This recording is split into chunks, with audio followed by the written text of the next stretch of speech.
Hello and welcome to At the Redline podcast. My name's Alec at Coaching the Redline. I coach salespeople. I have with me Laura Denton with, we're going to talk more about what you do later, but generally like to start at the beginning. What was your childhood like? Where were you raised? What was your family of origin? What shaped you as a kid growing up? Yeah, great question. I grew up in North Idaho, about an hour from here, Okay. and I was thinking about this quite a bit. That my my dad, um, we were always building. He built our home, and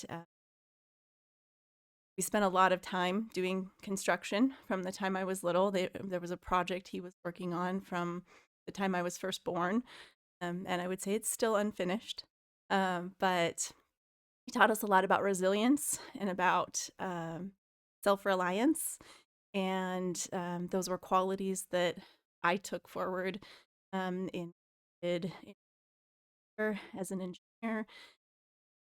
It was it gave us a strong foundation of a strong work ethic. Oh, nice. Did you have much property, or was it just the house area? Did you have like acreage and stuff? Yeah, we had 30 acres Okay, out in yeah. the middle of nowhere. Nice, Yeah. nice. It's funny when you talk about that, I think about my son growing up and how we were always building. I mean, this obviously used to be a garage, and I Yeah. did all the work and put on the floor. I didn't do the flooring, but and then, the bar that you're looking at just outside the window and the house, I don't know if you noticed, but there's no walls in our house. Like it's all lofts and, open concepts, living room and bedroom. So yeah, we were just, and then the house across the street, we just never stopped working. It feels like, especially before, like now I'm old, so I don't do it so much. But when we were younger, man, we were always working and fixing stuff. So yeah, that's cool. Yeah. What about siblings and how big was your family? I have one brother, just a Okay. younger brother, so I was the older child, Okay. the little bit of a perfectionist and some of those first child syndromes. Okay. Um, but yeah, the property my dad was building was actually you would almost consider it in today's language like an earth ship.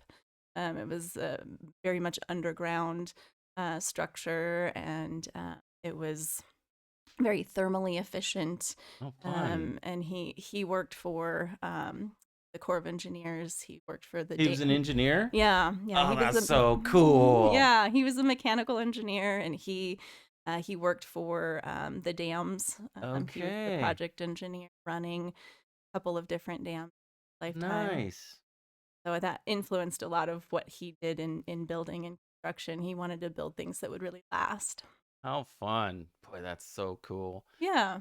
Um, well, the first question usually revolves around faith and journey to Christ and how you decided to follow Jesus. Obviously, when I get people that really love God and that really, their faith is important to them, I love to talk about this subject because, it's kind of the most important thing. But eventually we'll move into, your work, your business, and your passions and stuff. But can you talk about your journey to faith, the arc of your relationship with God? Yeah, absolutely. Um, Being involved in a church community is something that was there from the very beginning. Oh, nice. My parents took us to church every Sunday. It was just part of who we were and what we did. My mom played music for the church for, gosh, I think it's been more than 40 years now. Really And she's nice. just sort of left that as she's moved into town, and she's not at that church anymore. But they call her back every now and then to help when they're in a pinch. But yeah, that for me, it was that foundation was there, Hmm. but it was very much more about the structure, the expectation, than it was about the personal um, journey, the personal relationship. Can you Uh, talk about that? The structure. Um, that's interesting phraseology. I've never heard it. And of course, I'm kind of neck deep in church stuff. So, yeah, well, I was raised Catholic. oh, nice. And so I have, please know I have nothing against that. But for me, it was very, within that church, what I experienced was it was much more about the holy days of obligation, Uh-huh. being there every Sunday, Uh-huh. and it was less about your own your own personal relationship with Okay. Christ. Yeah. It was about saying the Hail Marys and the Our Fathers and Mm-hmm. the Rosary and those kinds of things. And it took a journey in my adult years to help me come to a more personal relationship. Okay. It's funny, I'm caught right in the middle of this Catholic evangelical thing. I was raised Catholic. As a child, we went to the Catholic Church. All my aunts and uncles are all Catholic. Grandma's Catholic. Mom and dad raised Catholic, went to Catholic school. Okay.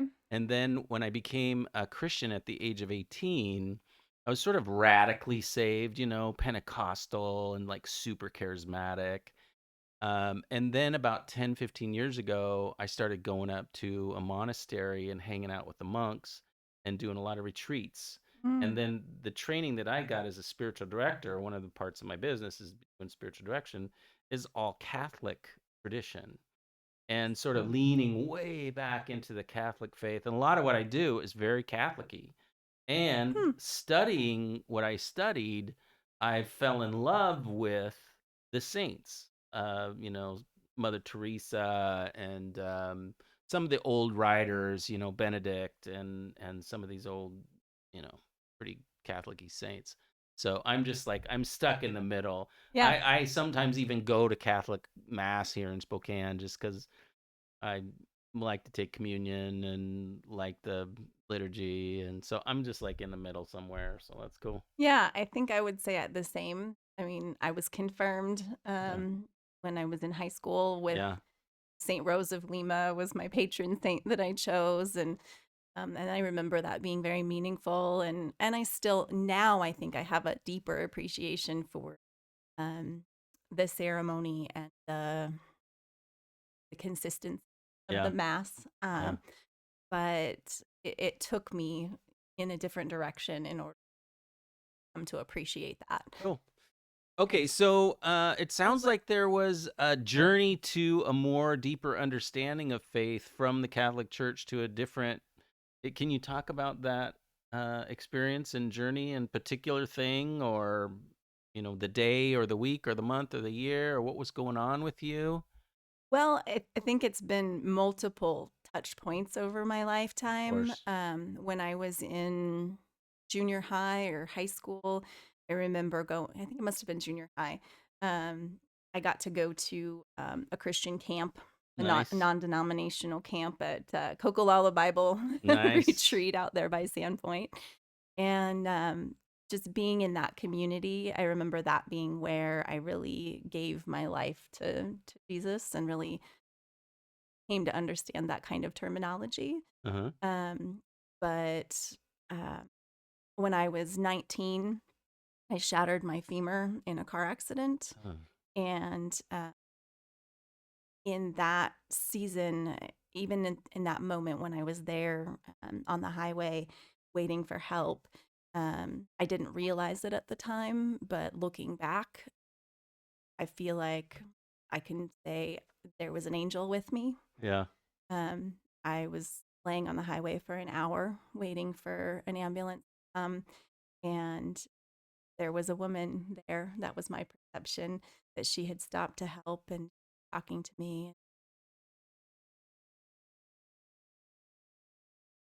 I remember asking her if she could find a blanket in the back seat, and she didn't. But later, I realized that she couldn't have been there because they had to open the door to the car with the jaws of life, and she couldn't have been sitting right next to the person. So Yeah. that was a really pivotal moment for me. Wow. What a story. Yeah. Thanks for sharing that. That Yeah. was really beautiful. Thank you. Man, I've seen some really neat things that God has done in our lives. I could tell you after, but that's really cool. That's really neat. It's not the first angel story on the podcast. I've had two or three others that have shared how, you know, God sent someone to be with them. That was beautiful. Okay. Is there I love what you said about touch points, Mhm. by the way. I feel like so often is one of the reasons I like doing the shorts is because I think that people are impacted by moments and short things and different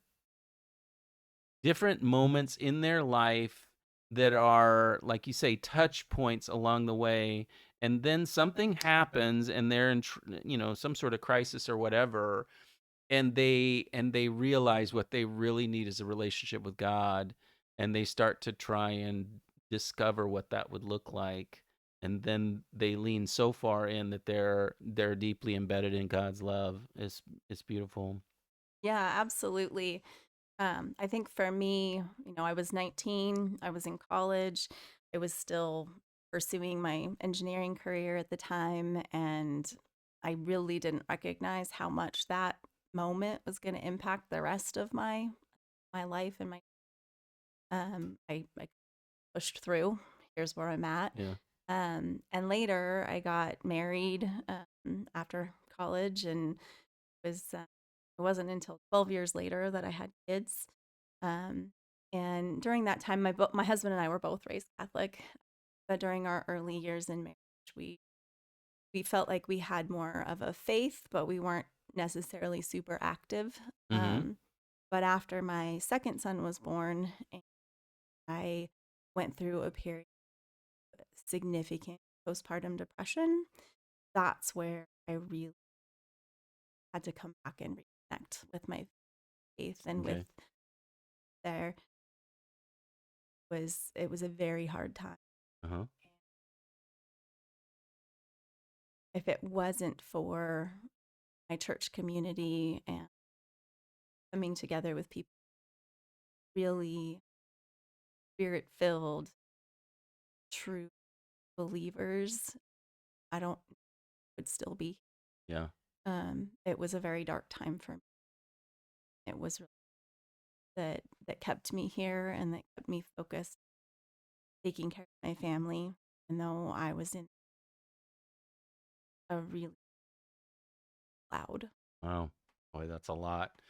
Thanks for sharing that. I'm gonna make an adjustment on your microphone. I might have to cut this out later.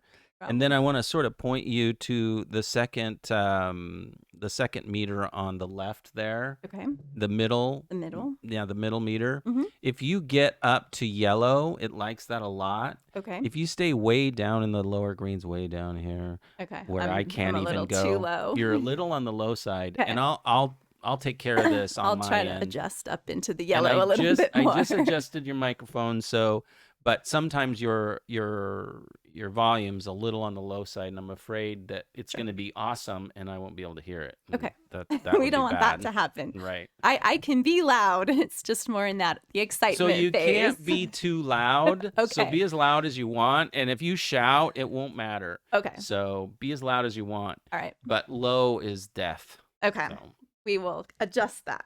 yeah. Okay, Let me so I make have sure two that questions hair that is I like here. to ask. One has to do with trauma and trouble and difficulty and how it shaped us. And you've kind of talked a little bit about that, um, but not as it relates to the question, more as it relates to your journey to faith. And I'm curious how trouble, difficulty has created within you the kind of grit and determination and sort of the person that you are. Okay. Yeah. Well, the car accident that I mentioned earlier, as well as the postpartum struggles, um, they both led me. Well, initially, so these are incidents that are 20 years apart. Right? But when I had that car accident, I really learned that I appreciated the surgeon who put my leg back together and put a rod down my femur and pin screws at the top and the bottom. But it was ultimately my body that had to do the healing. it was my body that had to rebuild 6 inches of bone and had to take the glass out of my eye and my face that the plastic surgeon didn't even see. It was that was really the beginning of recognizing that it is ultimately our own bodies that have to do the healing. And that if we give our bodies the tools that they most need, that we have a profound ability to heal. God created us in that way. And that really led me on a journey of natural health and learning tips and tricks and tools to maximize our body's ability to repair and recover. Because that moment of shattering my femur when I was 19, in my 20s and 30s, I was still in recovery. In the beginning, I spent 3 months in a wheelchair, and 5 months later, I had to have another surgery to have the rod taken out because it was too high in my hip and it was causing muscle spasms that would literally drop me to the ground. So that had to be that had to be removed. But it was a journey in recovering all through those years. And Wow. I really didn't think that it was even possible that I could recover to the extent that I have today. Um, there's been so many tools I've used along the way, Hmm. and that's a big part of what I am blessed to get to share with people. So yeah, but it Nice. wasn't until almost 22 years later that the technology I work with today finally came across my path in that journey. Oh.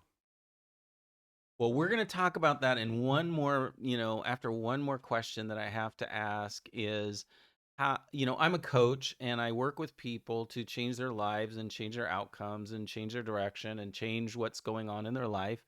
And I also do spiritual direction, which is helping people really pay attention to their relationship with God.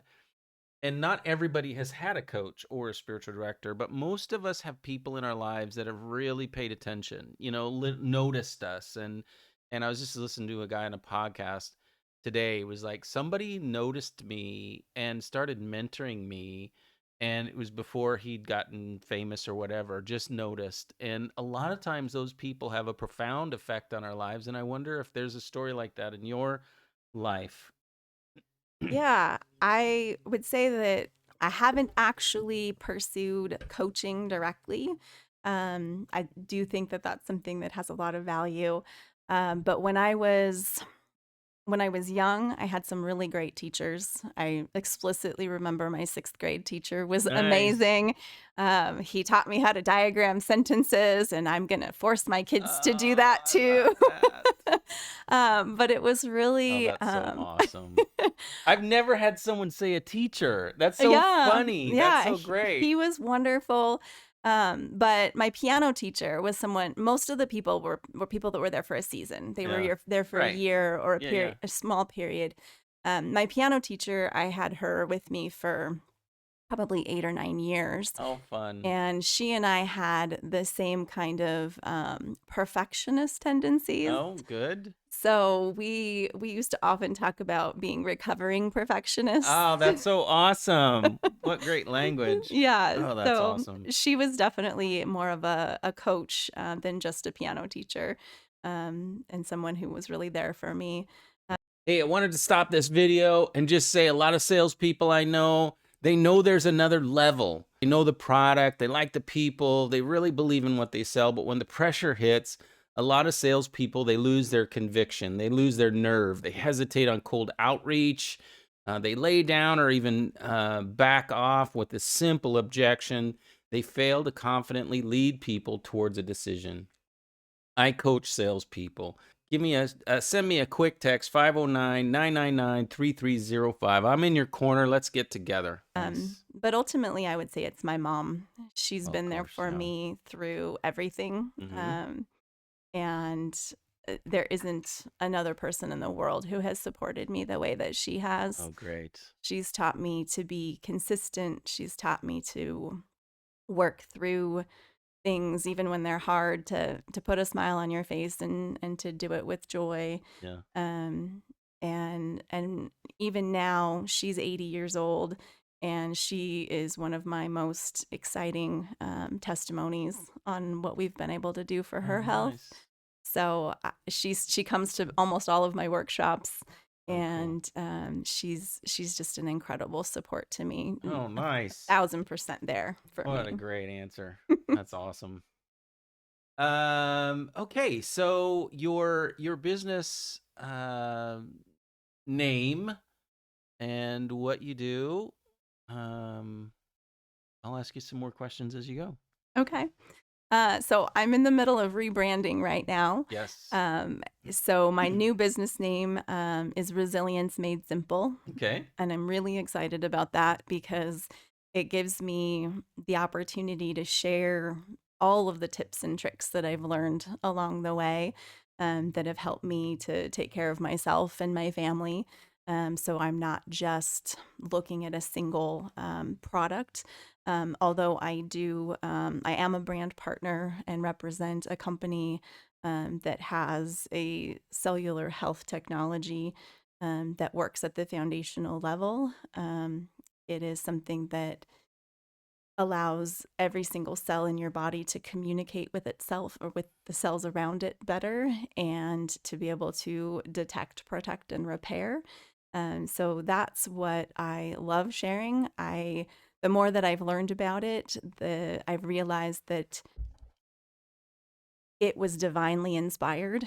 Yeah. It is the way that our bodies work innately, Uh-huh. and we are just giving the body back more of what it already knows how to use. Okay. So for me, that's been incredibly exciting. Uh-huh. That all the other things I've used along the way have been great, but this is the one foundational thing that every single person on the planet can use. Uh-huh. So that's my business name going forward. But you can find my information at redox.works for Okay. now. Okay. Um, all sales is about solving pain and problems, right? So what's the pain point that mm, you know your perfect client would be experiencing that you would hope to solve? Yeah, great question. Um, I don't think of my perfect client being someone who is a particular um, demographic Mm-hmm. or in a particular situation. It's more about being someone of the mindset that our bodies have the ability to heal, and Mm-hmm. that they are interested and open to finding options outside of the traditional system. They can coordinate work with the Western system, but that they want something deeper and more foundational. Mm-hmm. That's sort of more of my perfect client. But the pain point, it can be anything. When you're talking about cells from your head to your toes, whether it's recovering from an accident like I did, or whether it's postpartum depression like I was Mm-hmm. dealing with, or whether it's kids with stuffy, snotty noses, sinus infections, and ear infections. Um, I have we have tools that have the ability to reduce that pain and suffering significantly. Okay. And so that's the pain point typically that I'm working with, is someone who has either a chronic condition that they've been dealing with most of their life, or they have an acute condition, an accident, an injury, some sort of emergency that just happened, Uh-huh. and they want to recover from it faster. Okay.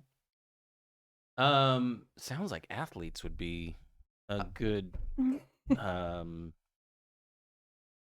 Okay, so normally I don't go into the weeds with people on their particular product, but I for some reason I'm curious. Like if you could talk for, we're running long. I mean, I'm gonna have to cut it up a little bit, but I think it'd be an interesting conversation for you as an engineer to talk about the actual thing that you do, the product that that you sell, Mhm. or it sounds like you actually do coaching or counseling and some sort of conversation and maybe back end accountability stuff, or I don't think I really understand your business. Yeah. And I kind of want you to just like talk about you as a business person and talk about your product and what it does. If you want to go into the weeds a little bit, I think it'd be fun.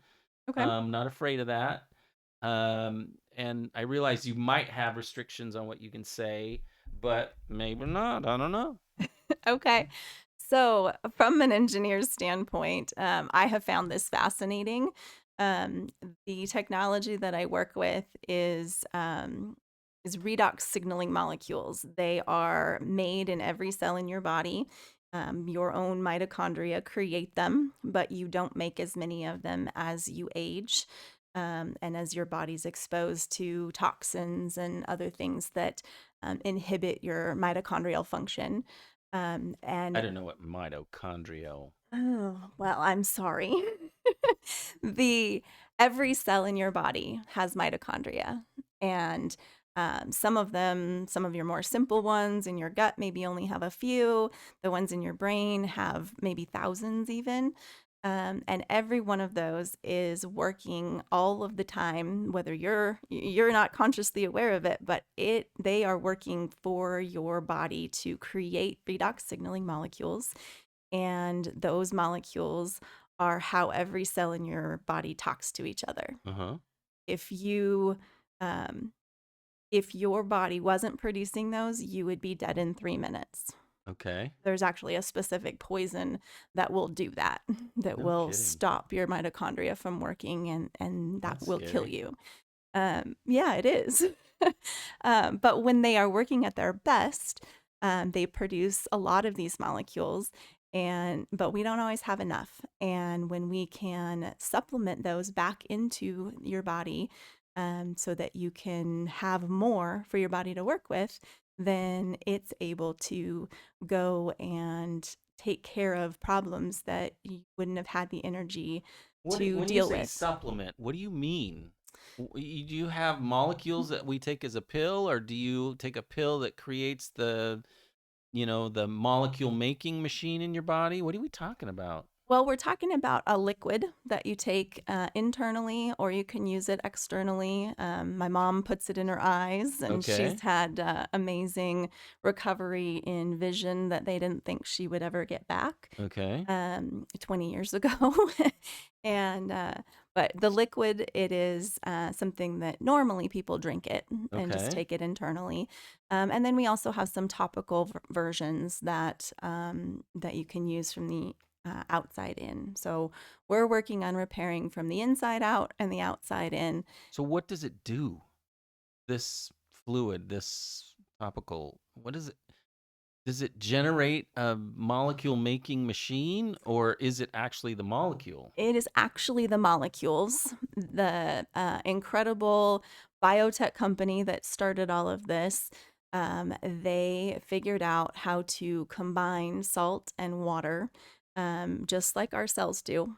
We are essentially, I don't know if it's 70% or more that our bodies are saline, Right. and it is our mitochondria using saline to make these molecules. So they're making them from the same thing that our bodies use. Wow. And it goes through a 3-day electrolysis process.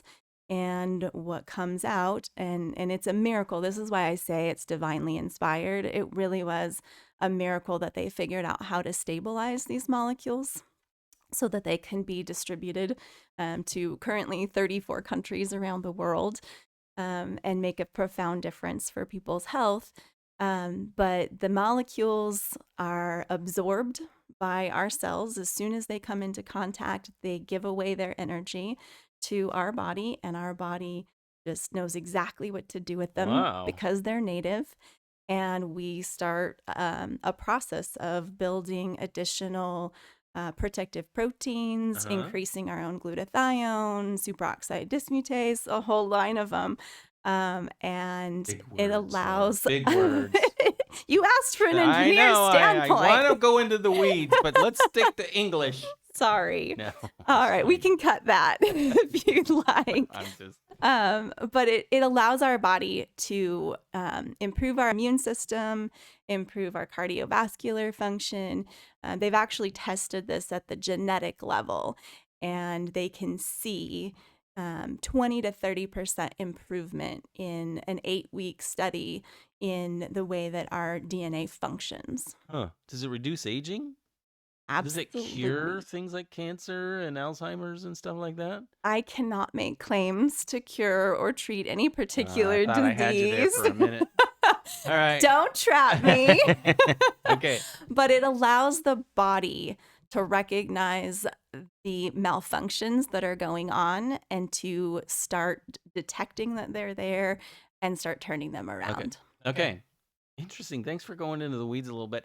What in your business, what do you feel like is the choke point? What's slowing you down? Why isn't this, why aren't you a billionaire right now? That's what I want to know. I would love to know that too. I think for me, I have such a passion for helping people um, to overcome things that I spend more time than I should um, educating and going into the weeds as we just did, and I don't spend enough time on growing the business side of what I do, bringing in more people who want to be a part of what I'm doing. Uh-huh. So I've had the blessing of helping hundreds of people already, Uh-huh. but as far as growth in the business itself, I need to find more people who want to be aligned with that vision and who Okay. want to do it with me. Okay. Okay. I think I know where we're going here. All right. So let's say there's a bunch of people watching this. I wish that was true right now, but we're going to edit it later. And I'm going to use AI to make a great description and a really good title. And maybe there will be thousands of people watching this. Who do you want to see this video? I think my most relatable audience is moms like me that whatever age or stage they're at, they still feel they have a responsibility towards taking care of their family um, and being in charge, having the autonomy to take care of their own health, and that they want to not only do that for with their own family, but that they have a passion to help other people Mm-hmm. and recognize that um, this is here for such a time as this, Mm-hmm. and that we really have a purpose-driven mission to share it with the world, to make sure Nice. people know about it. Nice. Nice. All right. Well, thanks for coming on my podcast. I was going to ask you a different question, but the truth is we're a little long. I might have to cut it down a little bit, but I really appreciate you sharing some of the stories you told and your passion for the product. And yeah, I'd love to hear more. So anyway, thanks for coming on the podcast, Laura. Again, my name's Alec. If you like the product or if you like the podcast, would you like it and subscribe and then maybe tell someone about it? Have a great day. We'll see you next time.